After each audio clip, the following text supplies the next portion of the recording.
Kita siap-siap untuk Double or Nothing. Mari kita update sedikit ya tentang kisah-kisah ataupun cerita-cerita storyline untuk menuju Double or Nothing untuk masing-masing matchnya di All Elite Wrestling di persiapan menjelang Double or Nothing di video kali ini di channel Gilang Gulat, channel wrestling terkeren di Indonesia, and you can teach that ya. Kita akan bahas dari awal ya untuk Double or Nothing. Sebelumnya mungkin yang belum begitu paham All Elite Wrestling, Double or Nothing ini kalau misalnya kita setarakan untuk WWE itu selevelnya WrestleMania. Karena ini event pertamanya All Elite Wrestling, namanya Double or Nothing. Di All Elite Wrestling itu cuma ada 4 ya, yang pay per view yang berbayar. Double or Nothing, ada All Out, Full Gear, sama Revolution. Kita akan mulai dari coba kita sedikit bahas tentang match The Buy ini atau kick off show-nya Hook dan Danhausen atau Hookhausen melawan Tony Nese dan juga Mark Sterling. Mark Sterling ini manajernya Jade Cargill juga, dia memanajeri Tony Nese juga ya. Dia seorang manajer, jadi bukan pegulat, jadi bakalan jadi untuk diserang-serang sama Hook juga ya. Di sini mungkin juga dikasih red drum atau dikasih ilmu sihirnya Danhausen. Tony Nese apakah akan menang? Kayaknya Mark Sterling yang membuat Tony Nese kalah di match ini ya. Itu prediksi saya. Dan menggabungkan Hook dan Danhausen ini membuat Hook itu menjadi terus akan ada kesempatan untuk tampil di televisi karena orang menuntut Hook tuh untuk tampil terus gitu loh. Tapi kalau memberikan Hook match terus, itu sama aja membunuh karakternya atau malah membuat banyak jobber lagi ada di All Elite Wrestling. Karena jujur Hook itu masih baru banget, masih fresh banget ya. Jadi dia belum punya banyak pengalaman untuk masuk ke dalam sebuah feud besar begitu. Jadi masakannya dengan Danhausen cukup pintar karena Danhausen juga karakter komedi di All Elite Wrestling. Dan Hookhausen juga akan membuat match dan juga acara Double or Nothing menjadi lebih menarik. Lanjut ke feud berikutnya. Match berikutnya adalah House of Black versus Death Triangle ya. Ini trios match. Jadi All Elite Wrestling itu akan membuat sebuah championship baru, yaitu championship untuk trios match untuk tag team 3 orangnya. 3 orang itu akan mendapatkan masing-masing title tag teamnya istilahnya gitu ya. Ini juga sempat ada di beberapa promosi gulat indie juga, dan juga dengan beberapa trio yang ada di All Elite Wrestling yang cukup bisa dibilang naik juga namanya ya, seiring dengan naiknya House of Black, terus ada The Elite juga dari dulu. Death Triangle lawan House of Black juga akan menjadi feud yang sangat menarik atau match yang sangat menarik karena feudnya juga sejak awal House of Black itu bakalan melawan Death Triangle di Revolution, tapi tidak jadi karena Rey Fenix itu cedera ya. Akhirnya terbayarkanlah penantiannya nanti di Double or Nothing. Death Triangle akan benar-benar melawan House of Black full tim ya, nggak akan ada yang mengganggu lagi, mudah-mudahan. Dan kita akan menyaksikan match yang memang sudah di rivalrikan ataupun di feudkan sejak lama begitu, akhirnya mendapatkan matchnya. Tapi dari House of Black dan Death Triangle ini masing-masing punya karakternya sendiri, punya sisi kegelapannya sendiri-sendiri yang mana membuat orang pastinya akan bingung ini yang menang kira-kira siapa. Penta El-Zero yang jadi Penta Escuro ini juga jadi karakter baru yang harusnya jangan sampai dimatikan ya. Jadi kemungkinan Rey Fenix yang akan dipin menurut saya karena House of Black akan memenangkan pertandingan. Itu prediksi saya. Jadi teman-teman punya prediksi apa nih tentang House of Black ini? Karena House of Black ini trionya lagi naik-naiknya nih. Karena banyak fans garis kerasnya All Elite Wrestling menganggap idenya House of Black ini diambil untuk Judgment Day-nya Edge di WWE. Setuju nggak? Saya nggak begitu setuju sih karena House of Black kan hitam, Judgment Day kan warnanya ungu gitu. Tapi agak mirip-mirip juga sih. Lanjut lagi untuk match berikutnya ada Women's Overhead Cup Tournament Final. Britt Baker akan melawan antara Chris Statlander ataupun Ruby Soho yang akan bertanding di AEW Rampage. Kayaknya Ruby Soho deh. Jadi pertandingan Dr. Britt Baker lawan Ruby Soho, yang menang mendapatkan kans melawan Thunder Rosa ataupun siapa lawan Thunder Rosa? Serena Deeb. Siapa yang akan menang di sana? Pokoknya ini masih gambling siapa yang akan melawan siapa ya kemungkinan ya. Tapi yang jelas pertandingan Britt Baker, kalau misalnya yang Ruby Soho yang menang, ini akan menjadi pertandingan rematch lagi. Ruby Soho sudah pernah kalah bisa jadi di final ini Ruby Soho bisa menang. I bet on Ruby Soho. Ruby Soho itu salah satu pegulat wanita favorit saya. Saya suka aja style gotiknya waktu jadi Ruby Riot di WWE. Tapi sekarang kayaknya gotiknya keterlaluan kayaknya ya. Tapi tetap saya masih suka. Match berikutnya adalah matchnya cukup banyak Double or Nothing ini. Akan jadi sebuah show yang sangat solid begitu ya. Ya jelas lah harganya cukup mahal juga. Double or Nothing saya lihat di Fight TV itu 279.000. 3 jam show dihargai 279.000. Untuk orang yang mungkin ada penghasilan cukup banyak, ya murah lah ya. Tapi saya yang masih pas-pasan ini untuk memenuhi kebutuhan keluarga kayaknya masih mahal ya. Kita nonton yang gratis dulu. Siapa yang nada sama saya ini, seperpikiran. Kita lanjut dulu bahas Adam Cole versus Samoa Joe. Saya sempat bahas nih di video tes live streaming saya. Saya sempat bahas nih di video tes live streaming saya di channel ini di Gilang Gulat itu tentang bagaimana ini akan berlangsung setelah itu. Karena saya memprediksi ini Samoa Joe akan diganggu oleh Satnam Singh The Giant yang dari Ring of Honor, si Sonjay Dutt sama Jay Little di matchnya ini kemungkinan akan diganggu, kemungkinan ya. Jadi membuat si Adam Cole bisa menang. Ini prediksi besar saya ya. Jadi Adam Cole bisa melaju antara si Empang sama Adam Page, mungkin menang Adam Page, terus Adam Cole jadi championship. Itu cuma prediksi kasar aja ya. Jadi kalau salah nggak apa-apa. Matchnya akan keren karena ini kayak rivalry yang dihidupkan kembali sejak NXT. Jadi Samoa Joe kan waktu itu jadi komentator, terus juga di feud-nya Kyle O'Reilly sama Adam Cole, Samoa Joe terlibat. Adam Cole sama Samoa Joe sempat rivalry juga di NXT. Ini menghidupkan kembali. Jadi WWE ataupun Tony Khan itu nggak perlu susah payah untuk membuat cerita untuk menghangatkan ini, karena udah jelas Samoa Joe sama Adam Cole itu punya histori atau sejarah yang bisa dibilang cukup tidak bisa dianggap remeh begitu ya. Matchnya akan keren. Sama Dream Match nih, match berikutnya adalah Dream Match The Hardys lawan Young Bucks. Ini sudah pernah terjadi di Ring of Honor, tapi nggak banyak yang lihat dan nggak banyak yang tahu. Ini saatnya nih, momennya di mana banyak orang akan lihat. Saatnya The Hardys, Young Bucks.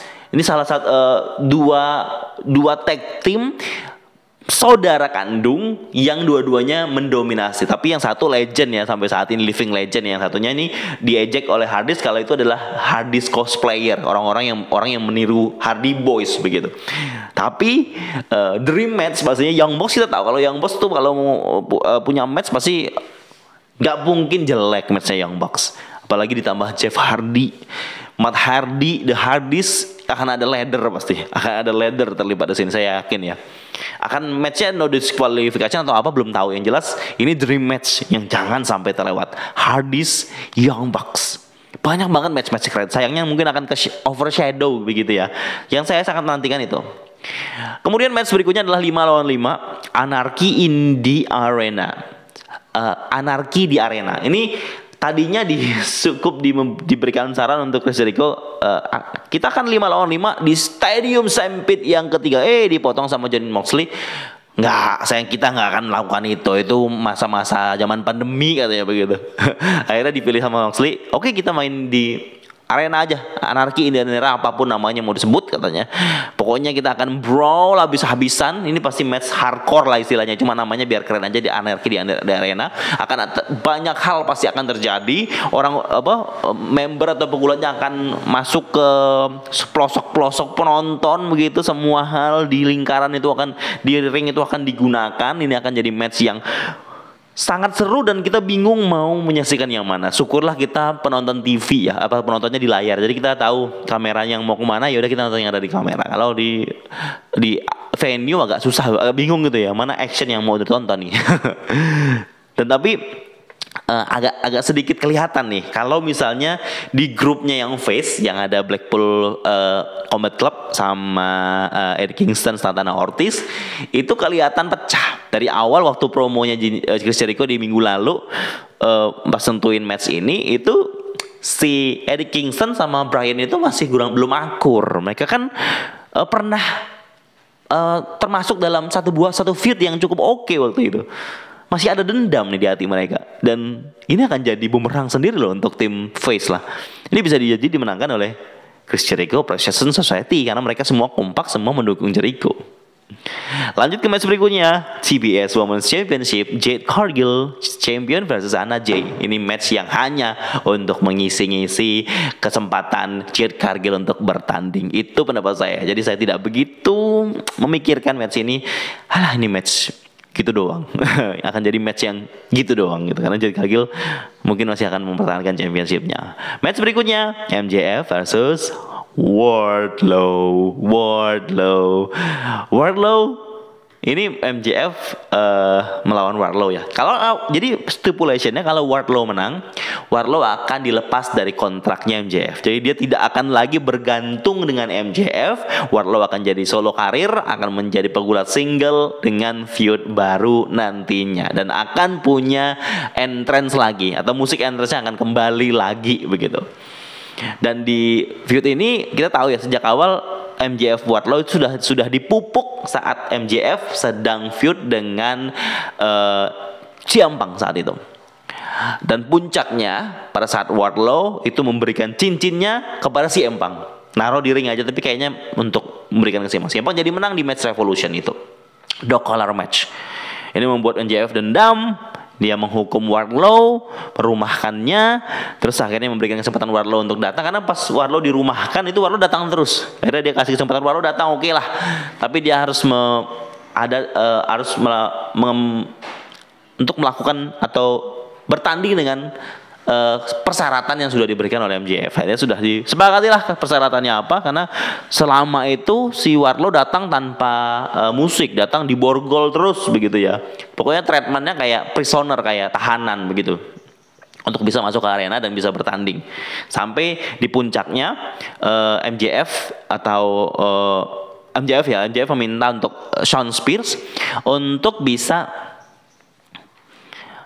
melawan Wardlow dulu di Steel Cage yang tayang di All Elite Wrestling Dynamite di Las Vegas sebelum Double or Nothing. Dan ini dan MJF milih kalau dia yang akan jadi wasitnya. Ini membuat Wardlow jadi bingung nanti ya. Tetapi story berkata lain. Jadi storynya si Shawn Spears memukul kepalanya Wardlow, kena MJF langsung tumbang terkapar. Ini kesempatannya Wardlow, wasitnya diganti, wasitnya menghitung 1, 2, 3, Wardlow menang dengan sangat mudah dengan Shawn Spears. Gak tahu ya, ini kayaknya ketika sudah si Shawn Spears mukulin MJF ini bisa jadi MJF feud dengan Shawn Spears lagi nih.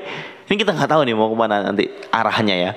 Tapi yang jelas MJF dapat kesempatan, akhirnya bisa melawan Wardlow bisa dapat kesempatan untuk melawan MJF di Double or Nothing. Kita semua berharap Wardlow yang menang. Entah bagaimana caranya, entah kecurangan MJF akan bisa diselamatkan ataupun diatasi oleh Wardlow, kita nggak akan tahu.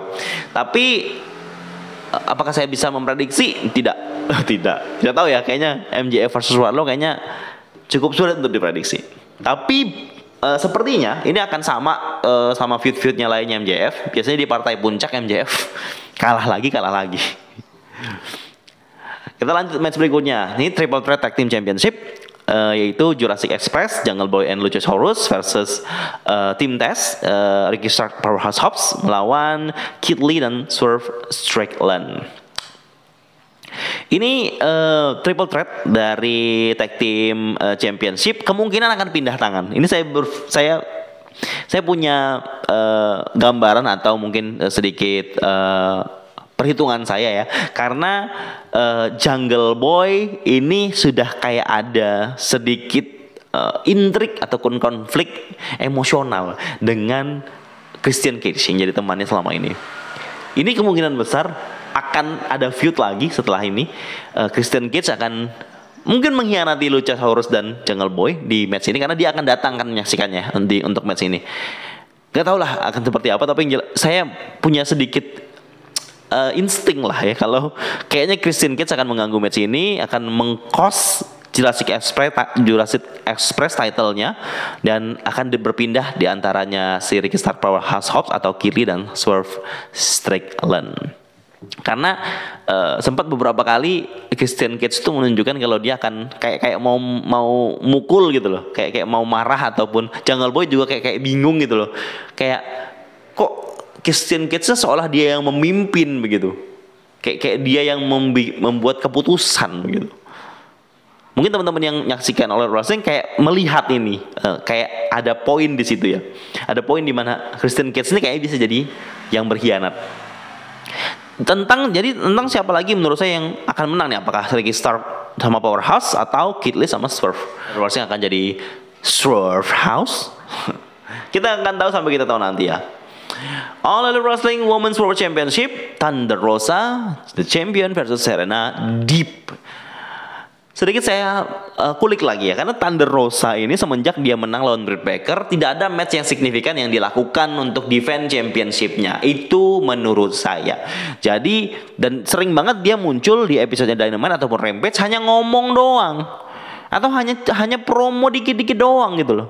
Nggak yang entah dia mungkin lagi cedera atau mungkin dia lagi untuk save energinya atau menyimpan energinya untuk match yang besar begitu. Saya nggak paham. Mungkin ada teman-teman yang paham bisa komen di bawah. Dan melawan Serena Deeb ini kayak All Elite Wrestling ini ya kayak nggak tahu lagi harus milih siapa begitu. Karena ada nih banyak nama-nama yang bisa lah diangkat lah, kayak langsung aja Ruby Soho begitu. Terus ada Chris Statlander juga bisa lah ya, atau Anna Jay mau diangkat lagi. Serena Deeb ini waktu itu kan masih feud dengan Hikaru Shida yang panjang banget feudnya, ulang-ulang terus sampai akhirnya Serena Deeb memutuskan dia layak untuk championship karena memang dia sering banget muncul di Rampage. Memang lagi di-push banget nih Serena Deeb nih di sini nih.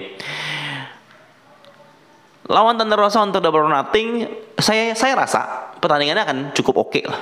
Tapi saya nggak akan terima kalau akan dimenangkan Serena Deeb, karena saya pikir Thunder Rosa masih belum cukup untuk menunjukkan kemampuannya menjadi champion di All Elite Wrestling sebagai Women's Championnya. Thunder Rosa kurang effort ya menurut saya. Lanjut kita akan bahas main event All Elite Wrestling World Championship match, Hangman Adam Page versus CM Punk.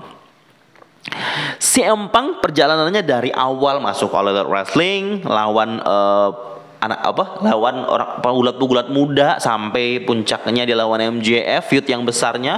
Terus lanjut dia lawan Hangman Adam Page lagi untuk feud selanjutnya. Saya ngerasa dari awal CM Punk, ini pendapat saya, dari awal CM Punk masuk ke dalam title picture untuk lawan Adam Page, saya masih ngerasa ini terlalu dini, terlalu cepat menurut saya ya. CM Punk harus melalui beberapa feud lagi lah untuk bisa title picture.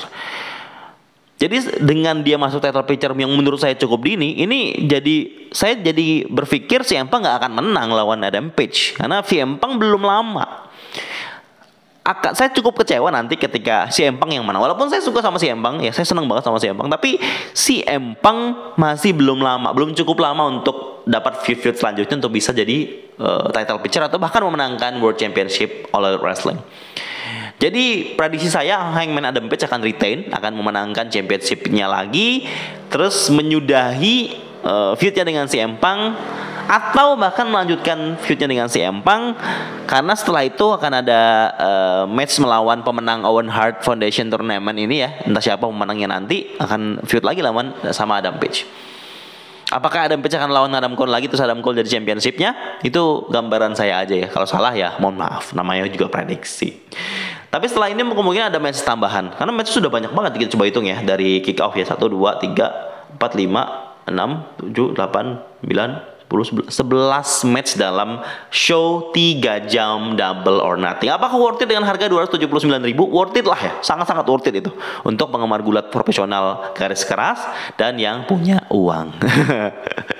Next time kalau channelnya udah bagus ya, pasti kayak akan sering lah kita akan menyaksikannya bersama-sama melalui channel ini dengan watch along live streaming pay-per-view show. Terima kasih buat teman-teman yang menyaksikannya sampai habis pembahasan kita tentang Double or Nothing, persiapan kita menuju Double or Nothing. Jadi teman-teman punya pendapat bagaimana nih? Prediksinya bisa komen di bawah, atau mungkin mana match yang paling dinantikan. Teman-teman bisa menonton di mana aja, terserah ya. Saya tidak bertanggung jawab apapun, saya tidak menyuruh apapun, tapi terserah mau nonton di mana aja. Kita akan bahas lagi setelah Double or Nothing selesai. Tetap di channel ini di Gilang Gulat, channel terkeren wrestling di Indonesia, and you can teach that.